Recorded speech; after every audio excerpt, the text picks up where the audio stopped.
restless dreams, I see that town. Silent Hill.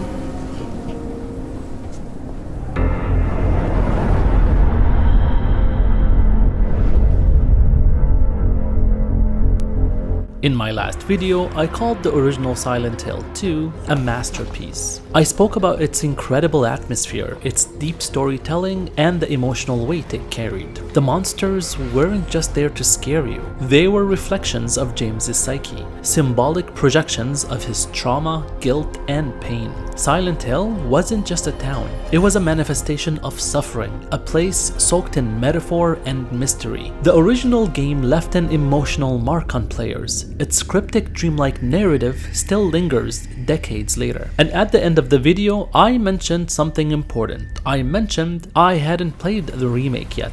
No trailers, no reviews, not even headlines. I wanted to go in blind. The only thing I read were the comments you left on that video. It was apparent that some people loved the remake, but others, not so much. In this video, I want to explore why.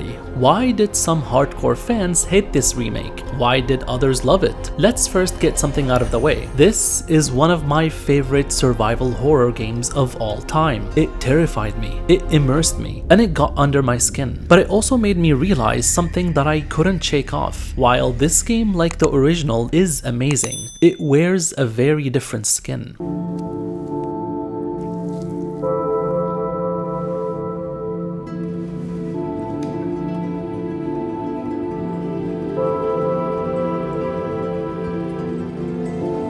There was a moment when I was completely immersed in the environment. I was exploring with low health and low ammo, then two mannequins just came out of nowhere. I completely panicked. It was at that moment that I thought to myself, why do some people hate this game? I was clearly enjoying myself. The tension was real, the atmosphere was chilling, the sound design impeccable. Every hallway, every flickering light, every moan in the distance, it all made my heartbeat spike. I dreaded opening every door. It reminded me of what survival horror should feel like.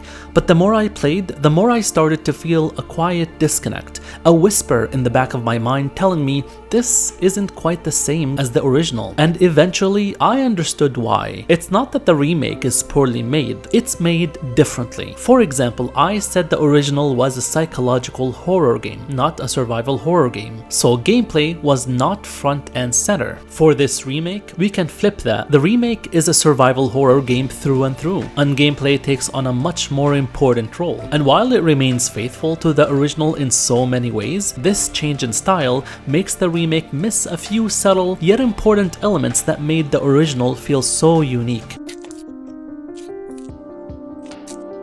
No, you're not. Do I look like your girlfriend? No, my late wife. I can't believe it. You could be her twin. Your face, your voice, just your hair and clothes are different. My name is Maria. I don't look like a ghost, do I? The original Silent Hill 2 was drenched in fog, not just literal fog, but a fog of meaning, ambiguity, and surrealism. The town felt like a half-forgotten memory. The voice acting, intentionally or not, was stilted and so strange. Excuse me, I'm sorry. I No, was it's just... okay. I didn't mean to scare you. I'm kind of lost. Lost?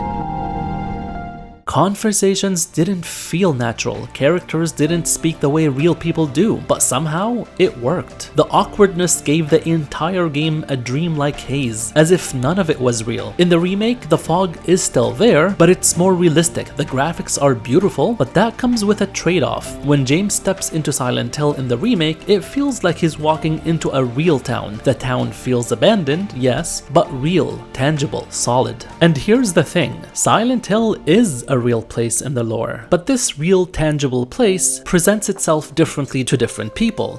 The way he looked at me, I just had to do it. I could see it in his eyes. He kept looking at me, making fun of me. That's why, while James sees Silent Hill as a foggy, dangerous place crawling with monsters, Laura skips through its streets unharmed, drawing on walls and wandering freely. To her, there is no fog, no creatures lurking in the dark. She doesn't carry the guilt, the trauma, or the grief that fuels James's nightmare. This is why she seemed confused when James tries to warn her. Let go! Sorry, Laura, but I can't let you just run around this place. You might get hurt. Hurt by what? Look, just stay with me, okay? This is no place for a kid.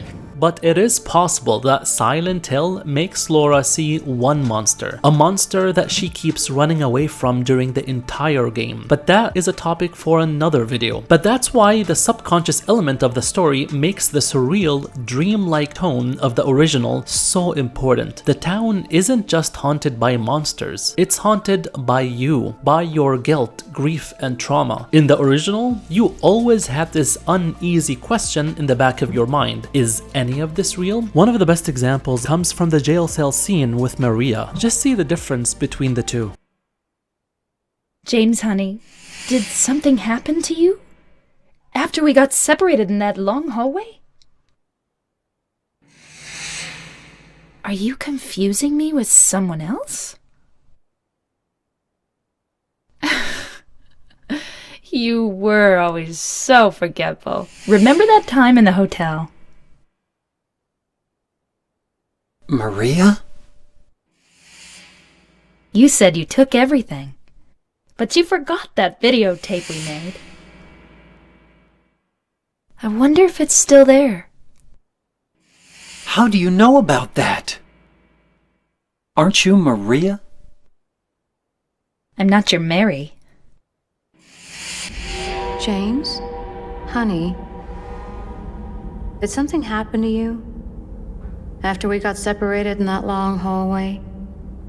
Are you confusing me with someone else? You were always so forgetful. Remember that time in the hotel? Maria? You said you took everything. But you forgot that videotape we made. I wonder if it's still there. How do you know about that? Aren't you Maria? I'm not your Mary. In the original, there's something hauntingly surreal about it. Maria's delivery is fragmented. She pauses between sentences, as if she's flickering between two identities. Is she Mary? Is she Maria? You're never sure. The lighting in this scene plays with that uncertainty, softly swaying back and forth, casting shifting shadows over her eyes. At one moment, her eyes are completely hidden, obscured in darkness, like the game is deliberately trying to keep the truth from you, until she looks straight at James and delivers this bone-chilling line. I'm not your Mary. Notice how the light dims further, as if the world itself seems to bend around her words. It's less like watching a scene unfold and more like watching a dream fall apart. In the remake, the same scene is still emotionally powerful, but it plays out very differently. James reacts in a more natural, human way, like a man slowly unraveling. It feels like a horror movie, tense, emotional, real. The remake removes the ambiguity and mystery that defined the original, and while it's still effective, it's no longer surreal. That eerie question, is this really happening, doesn't quite hang in the air in the same way. I'll find some way to... I'll come back, I promise.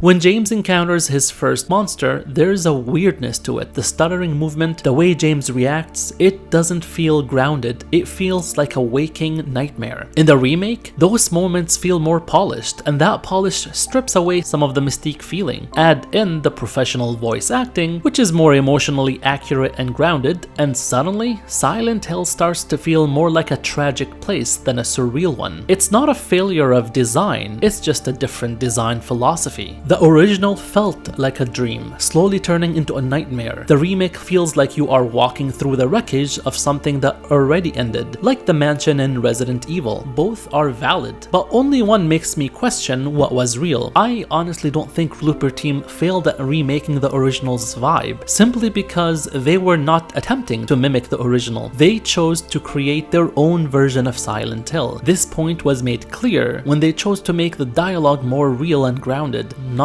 like the awkward dialogue of the original. So changing the design isn't inherently flawed. Neither is changing it from a psychological horror experience to a more of a survival horror one. If you don't like these changes, then that's a matter of preference. You might prefer the original more than the remake simply because it delivers a different style. Resident Evil 4 is a good example. The original was known to have this charm about it. It had some cheesy one-liners that people loved. I've been expecting you, my brethren.